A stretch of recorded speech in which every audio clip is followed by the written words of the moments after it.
Chiederò al prefetto di darmi una restituzione delle scuole dove questi ragazzi stanno andando e sarà mia cura intervenire nei confronti dei dirigenti scolastici per chiedere loro una certa attenzione e anche qualche punizione. I componenti delle baby gang che hanno terrorizzato Venezia e Mestre iniziano ad avere un nome e un cognome. In 27 sono stati identificati dalla polizia. Le indagini ora intendono appurare le singole responsabilità.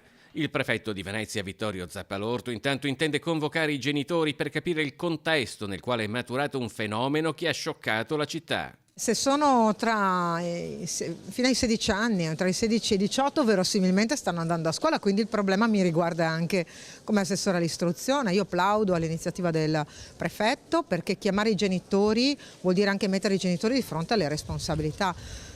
I genitori spesso dicono non è mio figlio, ma magari in buona fede, però un po' più di conoscenza del proprio figlio, della propria creatura deve esserci. Cosa fa con quel telefonino, conosciamo i suoi amici, sappiamo dove naviga in rete. Forse ai giovani è stata concessa una libertà che non sempre è ben utilizzata, ma non carichiamo le scuole, dice Donazzan, di troppe responsabilità che vanno anche divise con le famiglie.